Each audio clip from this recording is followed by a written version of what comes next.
श्रीरामपूर शहरात विराट हिंदू संमेलनाच्या निमित्ताने जय्यत तयारी करण्यात आली आहे।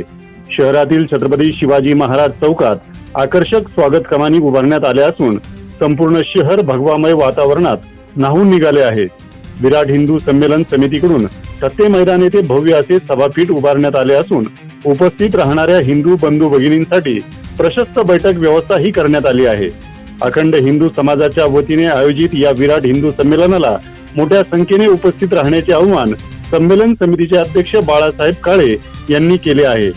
दिनांक 13 एप्रिल 2026 रोजी विराट हिंदू संमेलनाचं भव्य दिव्य असं आयोजन कमिटीतर्फे करण्यात आलेलं आहे। त्यासाठी जी पूर्वतयारी वगैरे सगळे असती की लोकांशी संपर्क साधणे, प्रचार यंत्रणा, स्टेज यंत्रणा, बसण्याची यंत्रणा आणि जे जे काही मिरवणुकीचं सगळं परिपूर्ण तयारी झालेली आहे। आणि हे हिंदू धर्मासाठी विराट हिंदू संमेलन घेतलं जातं। हिंदू धर्माने एकजुटीनं एकत्र आलं पाहिजे हा आपला उद्देश आहे। सशक्त हिंदू सशक्त भारत होईल, तसं सशक्त हिंदू सशक्त श्रीरामपूर झाला पाहिजे हा आपला याच्या पाठीमागं उद्देश आहे।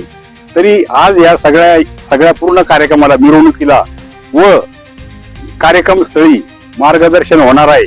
मार्गदर्शन करणारे आपले श्रीरामपूर तालुक्याचे भूमिपुत्र श्री गोविंद देवगिरी महाराज, आपल्या सराला बेटाचे महंत परमपूज्य रामगिरी महाराज व राष्ट्रीय स्वयंसेवक संघाचे डॉक्टर जयंतीबाई भाडीसिया हे उपस्थित राहून सविस्तर मार्गदर्शन करणार आहेत। तर ह्या मार्गदर्शनाचा आपल्या हिंदू बंधू भगिनींनी याचा लाभ घ्यावा व जास्तीत जास्त संख्येने उपस्थित राहावे अशी समितीचा अध्यक्ष म्हणून मी बाबासाहेब काळे आवाहन करतो, विनंती करतो।